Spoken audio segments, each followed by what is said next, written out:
قرآن حدیث جس کے بارے میں کہتا ہے اس کی رضا حاصل کرو، اس کی اطاعت کرو اور اسی کے فرمانوں کو حق مانو، پہلے سے نہیں کہتا مانو. ٹھیک ہے، ہم اس کا اسٹیج والا بیان ہی نوٹ کر کے اس پہ وقت میں لگا دیتے.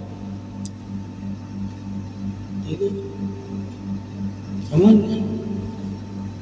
تو ہمیں بھی سارے علم ہونے چاہیے. دلیلی علم دے رہا ہے وہ، نوری یقینی اور فضیلت اعلیٰ نہیں دے رہا. ٹھیک ہے، ہم سنتے ہیں آئے فضیلت اعلیٰ علم، بخشش اعلیٰ علم، فیض اعلیٰ علم، ٹھیک ہے، خدمت اعلیٰ علم، وہ یہ سارے علم نہیں بیان کر رہا. ہم نے کہنا یار یہ تو شیطان ہے. ٹھیک ہے، یہ تو اللہ کی بندوں کی طرف لا ہی نہیں رہا.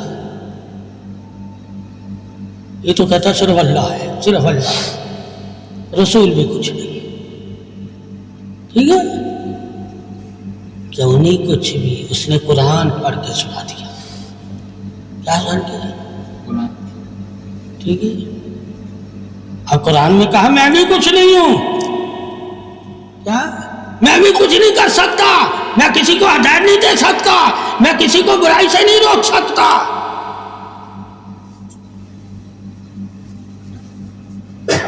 اب تو حیران ہو جائے گا. ٹھیک ہے، میرا کام کیا ہے؟ ٹھیک ہے، لوگوں کو اللہ کے فرمان سنانا، جس میں خود سے بھی نہیں کچھ تبدیلی کر سکتا. ٹھیک ہے، جیسے آیت اتری ہے مجھے حکم ہے میں ایسے ہی لوگوں کو بچاؤں. اب اس کو فالو کروا رہا ہے. کیا کروا رہا ہے؟ تو حدیث کو بھی فالو کر رہا ہے، تو محبت کو بھی فالو کر رہا ہے، تو اطاعت کو بھی فالو کر رہا ہے، تو فضیلت کو بھی فالو کر رہا ہے، تو ولایت کو بھی فالو کر رہا ہے. تو کتنی چیزوں کو مان رہا ہے. تیرے ایمان کے درجے ہیں، ابھی وہ مان لائے نہیں تو درجے کی بات ان سے کیا ہم کریں؟ جب مان لے آئیں گے تو درجے کی بات کریں گے. اسی لیے وہ درجے نہیں رسول کے بتا رہا کہ اللہ کے رسول کے کیا درجے ہیں، کیا فضیلتیں ہیں، کیا اطاعتیں ہیں، کیا انعام ہیں اور کیا اختیار ہے. یہ نہیں بتا رہا، وہ صرف علم بتا رہا ہے جو وحی کی صورت میں اللہ کے نبی پہ نازل ہوا. ٹھیک ہے، جو وحی کی صورت میں اللہ کے نبی پہ نازل ہوا. ٹھیک ہے، اس نے پڑھا، تو نے پڑھا نہیں ہے، تو نے خدمت سے پایا، تو نے صحبت سے پایا. تیرا طریقہ علم لینے کا اور ہے، اس کا طریقہ علم لینے کا اور ہے. جس طرح کسی نے علم لیا ہوگا اور جس طرح علم کے لیے کسی نے محنت آزمائش اور قربانیاں دی ہوں گی، اسی طرح وہ علم پھیلائے گا، اسی طرح. تو ہم نے دیکھنا ہے اس شخص نے علم تلاش کیسے کیا تھا. ٹھیک ہے، جس طرح اس نے محنت کی علم تلاش کرنے میں، وہ اپنی محنت کو ہی لوگوں کو بتائے گا کہ اس طرح میں نے علم حاصل کیا. اب تو نے خدمت کر کے علم حاصل کیا، تو نے صحبت سے لے کر علم، تو نے دعا سے علم حاصل کیا، تو اسی طرح بتائے گا. تو جب تو سچا تو وہ بھی سچا ہے. ٹھیک ہے، ہر کسی کے بارے میں جب علم میں پڑھو گے تو بولی سینا سے بھی پوچھنا اس نے کیسے علم لیا. کسی پیر سے نہیں لیا، کسی پیر سے نہیں لیا، کسی کی خدمت کر کے نہیں لیا، کسی کی صحبت میں بیٹھ کے نہیں لیا، کسی سے سیکھ کے نہیں لیا اور کسی سے پڑھ کے نہیں لیا. تمہیں اچھے لوگ بھی ملیں گے کہ جنہوں نے کسی سے ایک الفاظ نہیں لیا تھا. ٹھیک ہے، اور دنیا میں ان کا نام ہو گیا. ٹھیک ہے، تو ثابت ہوا تو بولی سینے کا بھی کوئی استاد نہیں تھا. کتابیں استاد تھی اس کی، کیا تھی؟ کچھ لوگوں نے کسی انسان، کسی نفس، کسی عالم دین کی خدمت سے علم نہیں لیا، صرف کتابوں سے علم لے لیا۔ اللہ نے ان کے شعور کو، ان کی عقل کو اتنا وسیع کر دیا کہ وہ علم جو کتابوں سے لیا تھا، وہ علم ان کے علم کی پرورش کرنے لگ گیا جو اللہ نے باطن میں علم رکھا ہوا تھا۔ یہ تمہارا جو کتابوں والا علم ہے، یہ تمہارا باطنی علم کی پرورش کے لیے ہوتا ہے۔ اس کی اب جب علم کی پرورش سے تم واقف ہو جاؤ گے تو تم کہو گے یار کتابیں بھی علم پیدا کرتی ہیں۔ کیا کرتی ہیں؟ کتابیں بھی عقل پیدا کرتی ہیں، کتابیں بھی شعور پیدا کرتی ہیں، کتابیں بھی رستوں کی پہچان کے لیے ہوتی ہیں، کتابیں بھی نافع کے لیے ہوتی ہیں۔ اگر تو نے نافع صرف علم والوں سے لیا ہے تو تو علم والوں کی تعریف کرے گا۔ کیا کرے گا؟ کہ فلاں عالم سے میں نے نافع کا علم لیا، اور ایک نے نافع کا علم کتاب سے لیا، وہ کتابوں کی تعریف کرے گا۔ تعریف دونوں ہی کرتے ہیں، مگر دونوں کی تعریف کا درجہ گمان ایک جیسا۔ اس لیے جب ہم بوری سینا کے بارے میں پڑھیں گے تو اس نے علم کسی بندے سے نہیں لیا، تو بچپن میں یتیم تھا، 6 سال کی عمر تھی، آپ کو صرف لکھنے کا اور پڑھنے کا شوق تھا۔ شوق بھی بندے کو علم دے دیتا ہے۔ علم معلوم ہے بیٹھ کے بھی اگر تیرے دل میں شوق نہیں ہے تو علم نہیں لے سکتا، اور اگر تیرے دل میں شوق ہے تو علم یا تو تجھے خود بلا لیتا ہے یا علم خود تیرے پاس چل کے آ جاتا ہے۔ یہ علم کی دونوں صورتیں ہیں شوق والے کے، ٹھیک ہے؟ تمہیں تو اتباع کا شوق ہے، تمہیں تو عبادت کا شوق ہے، تمہیں تو ذکر کا شوق ہے، تجھے تو فیض کا شوق ہے، تجھے تو خواب اچھے دیکھنے کا شوق ہے، ٹھیک ہے؟ اور تجھے سوچ اچھی کرنے کا شوق ہے، ٹھیک ہے؟ اور تجھے علم سے فائدہ اٹھانے کا شوق ہے۔ اب جس طرح کے تیرے اندر شوق ہے تجھے ویسا ہی علم لینا ہوتا ہے، کچھ میں تو آگے بڑھتا ہے۔ تو سمجھئے علم بھی پسند پہ ہے بندے کی، کیا ہے؟ تو جب ہمیں پتہ چل جائے گا ہر چیز تو پسند سے ہی بندہ حاصل کرتا ہے، حاصل کرنا مقصد ہے۔ پسند ہو اور حاصل بھی نہ ہو تو تم پھر جھوٹا، تم انسان ہی نہیں ہے، کوئی انسان ہی تو پسند کرتا ہے، ٹھیک ہے؟ تو اس انسان کو تم انسان نہیں کہہ سکتے جو علم کو پسند نہ کرے، علم کو پسند نہ کرے، باقی ہر چیز ان کو پسند کرے، صرف علم کو نہ پسند اپنی بنائے۔ جب تم انسان ہو کر علم کو اپنی پسند نہیں بناؤ گے تو تم انسان بھی نہیں کہلاؤ گے، جانور کہلاؤ گے۔ سب سے بڑی تعریف کیا ہے؟ انسان کی، یہ انسان کی ہے۔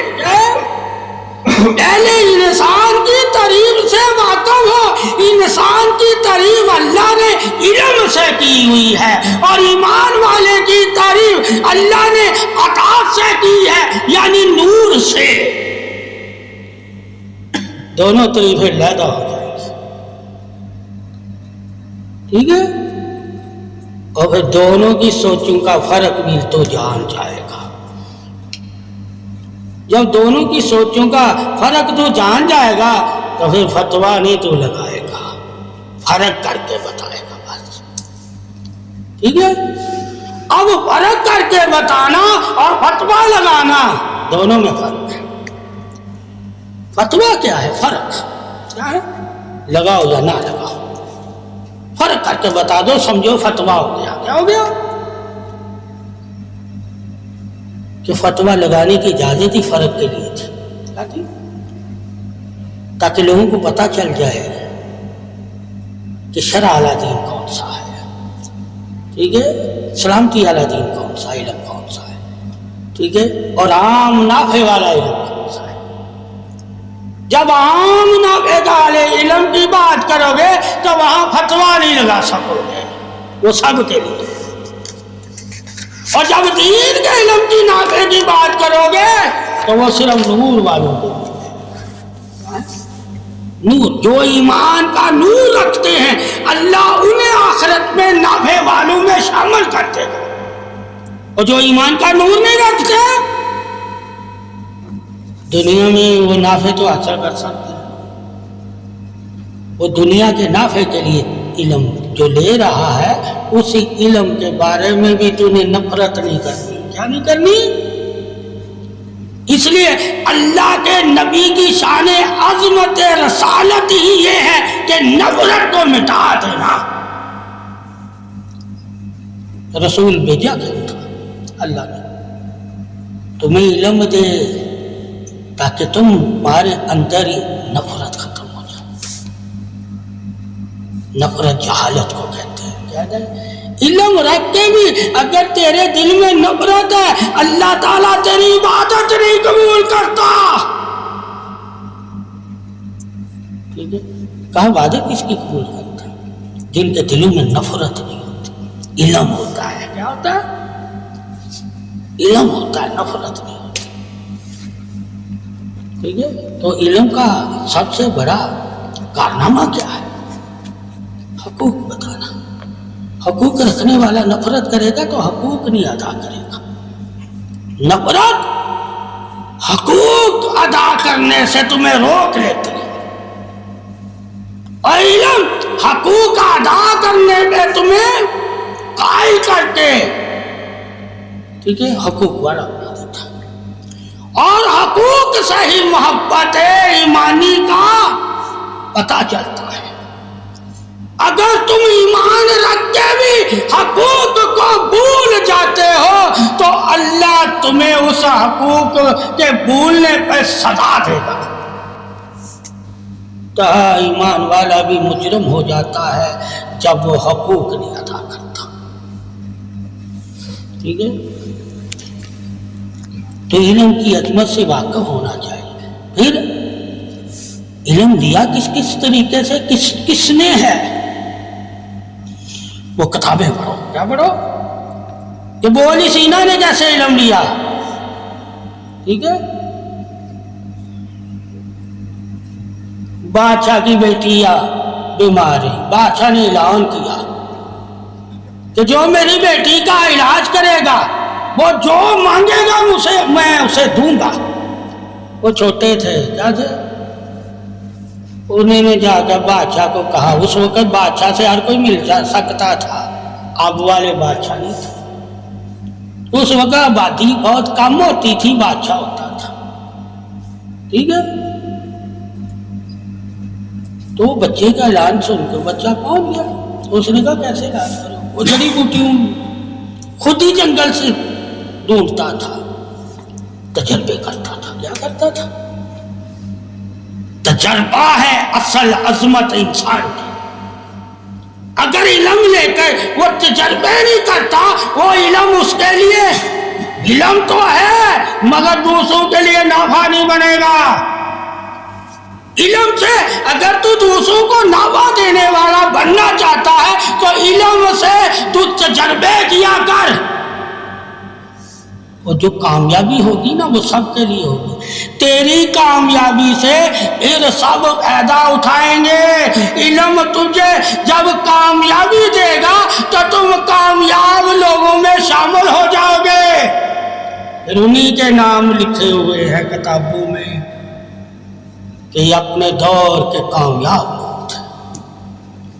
ایک ہی ایمان والے کامیاب، ایک ہے علم والے کامیاب، دونوں سے ہم فائدہ اٹھا رہے ہیں۔ کیا اٹھا رہے ہیں؟ چاہے ایمان والا انعام والا بن گیا علم لے کر، اس سے بھی ہم فائدہ اٹھا رہے ہیں، چاہے علم لے کر علم والا کامیاب ہو گیا، اس سے بھی ہم فائدہ اٹھا رہے ہیں۔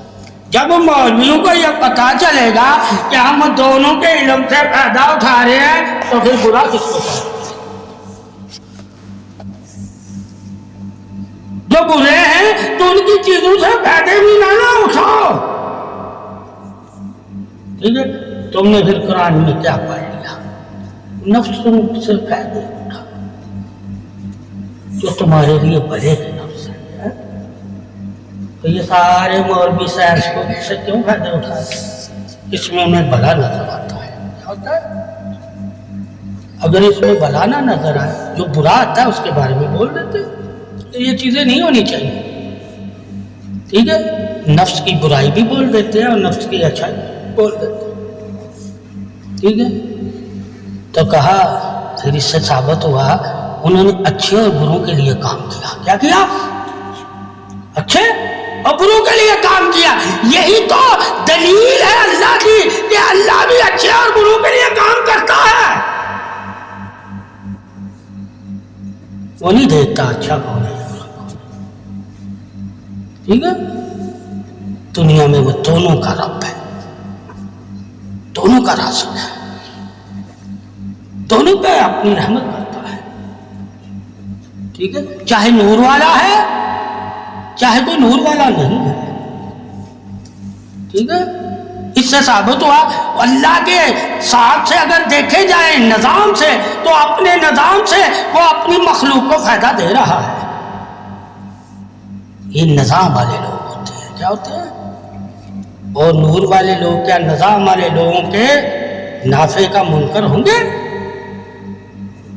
مگر وہ کیا نظام کے ساتھ ساتھ وہ اللہ کی تعریف کرتے ہیں نور والے کہ اللہ نے ہی یہ نظام بنائے، اس سے نفع اٹھانے کے انسان کو بنایا. جب نظام بنائے تو کس کے لیے بنائے؟ پھول، کانٹے، پربت، سانپ، بچھو، جڑی بوٹیاں، پہاڑ، پانی، زمین، آگ، ہوا، یہ کس کے نافع کے لیے بنایا؟ جو انسان ہوگا وہ ان چیزوں سے نافع اٹھائے گا. اب انسان ہونا کیا ہونا؟ ان چیزوں سے نافع. اور جو انسان کے ساتھ ایمان والا ہوگا وہ نور کے بھی نافع لے گا. کیا لے گا؟ یعنی نور کو بھی نافع سمجھے گا. جو نظر نہیں آتا صرف اس پہ ایمان رکھا جاتا ہے، اور جو صرف نظر آتا ہے وہ ہر انسان اور جاندار اس سے نافع لے گا. جو نظر آتا ہے نظام، اور جو نظام نہیں آتا جو نور سے چل رہا ہے اس پہ ایمان والا صرف پتہ چل گیا کہ یار اللہ تعالیٰ نے درجہ بندی رکھی. یہ تو اللہ ہے، جس کو چاہتا ہے ایمان کا نور دیتا ہے اور جس کو چاہتا نہیں دیتا. تو اللہ کی چاہت پہ کیا ہم لڑیں گے؟ نہیں، ہم اس چاہت کا بیان کریں گے تاکہ لوگ بھی اللہ کی چاہت کو جان جائیں کہ اللہ کی چاہت تو سب کے لیے ہے مگر اللہ کو چاہتا کوئی ہے. اللہ سب کو چاہتا ہے، اور جو اللہ کو چاہنے لگ جاتے ہیں وہی ایمان والے ہیں. اللہ سب کو چاہتا ہے، اس لیے وہ سب کی طرف سے صابر کہلاتا ہے. اپنے آپ کو صبر اللہ کی چاہت اور محبت ہے. ٹھیک ہے؟ جب تو اللہ کی چاہت اور محبت کو جانے گا تو اللہ کو سب سے بڑا صابر کہے گا. حدیث میں پھر کیا آتا ہے؟ اللہ کے صبر کو دیکھنا ہے صحابہ کہ آخری سانس تک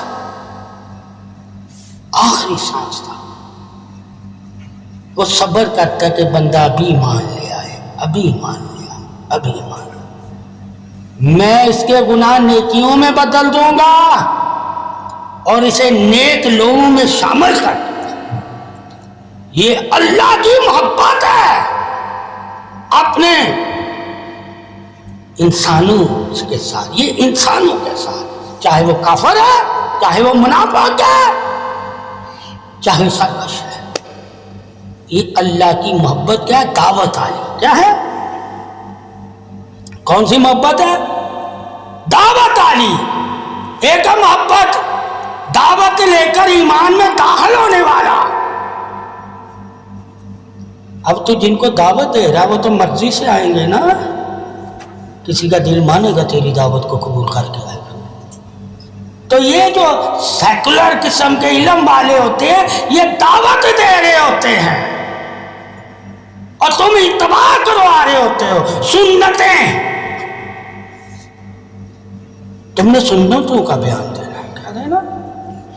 سنتوں کا بیان کن کو دینا ہے؟ جو ایمان لے آئے دعوت کو قبول کر لیا اسلام میں داخل ہو گئے. اب انہیں دین سکھانا اتباع سکھانا پاکی سکھانا نماز سکھانا قرآن سنانا اب ان کے لیے یہ فرض ہے. جن کے لیے ابھی فرض ہی نہیں کچھ ان سے تو گفتگو کر رہا ہو اور لوگ تم پہ فتوے لگا دے ہو تو پہلے ان سے جاننا چاہیے کہ یہ فرض والوں سے گفتگو نہیں کر رہا.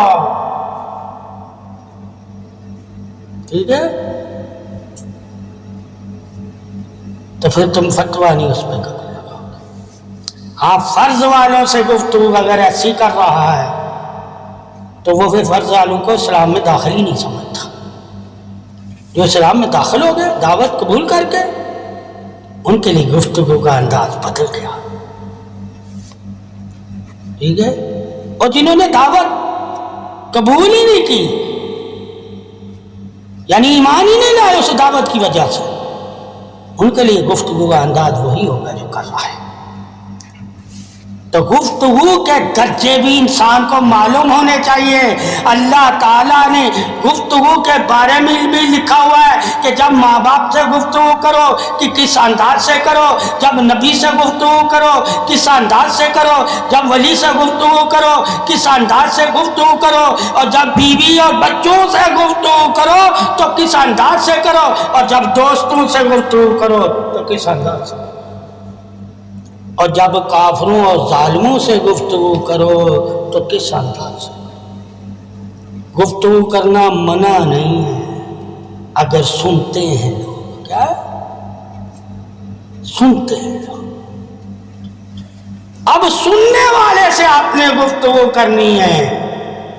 کوئی جاہل گفتگو سنتا نہیں ہے لڑنے لگ جاتا ہے, اور جو لڑنے لگ جائے علم کی گفتگو نہ سنے وہ جاہل ہوتا ہے. جاہلوں کے منہ لگنا منع ہے. جب ہمیں پتہ چل گیا کہ یار یہ سارے کافر ہندو عیسائی سکھ جو بیٹھے ہیں یہ گفتگو سننے آئے ہیں, یہ مسلمان کلمہ گو عالم دین صوفی کاہی جو بیٹھے ہیں یہ تو گفتگو سننے آئے ہیں, تو اس سے ثابت ہے یہ جاہل نہیں. ٹھیک ہے؟ ہم ان کو بھی جاہل کہتے ہیں جو علمی گفتگو سنتا تو قرآن نہیں کہتا انہیں جاہل. ٹھیک ہے؟ اب قرآن سے حدیث سے پوچھنا ہے کہ اللہ کے رسول نے اور اللہ نے جاہل کن کن کو کہا, سرکش کن کن کو کہا. جو علمی گفتگو سے, ٹھیک ہے, منافق کس کو کہا جو نوری گفتگو سے. ٹھیک ہے؟ تو گفتگو کے بھی درجے معلوم ہونے چاہیے کہ کون سا عالم دین, کون سا صوفی, کون سا اسکالر, کون سا پروفیسر کس رنگ میں گفتگو کر رہا ہے. تو پھر تم کسی کے گفتگو کے درجے تو بتاؤ گے, کسی پہ فتویٰ نہیں لگاؤ گے. ٹھیک ہے؟ تو پھر واقعہ وہ حالات, ٹھیک ہے, بولی سینہ الگ, بادشاہ کے پاس گیا, بچی ٹھیک ہو گئی, اللہ نے اس کا راستہ بنانا تھا. اللہ خود مددگار ہوتا ہے کوشش کرنے والے کے لیے.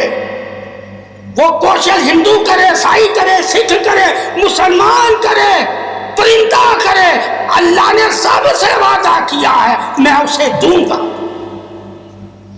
مگر لازم کر دیا کوشش کرنا. ایک ہے کوشش کرنے سے ملتا ہے, ایک ہے ایمان رکھنے سے ملتا ہے. ایمان رکھنے سے آخرت ہے, کوشش کرنے سے دنیا ہے. ٹھیک ہے؟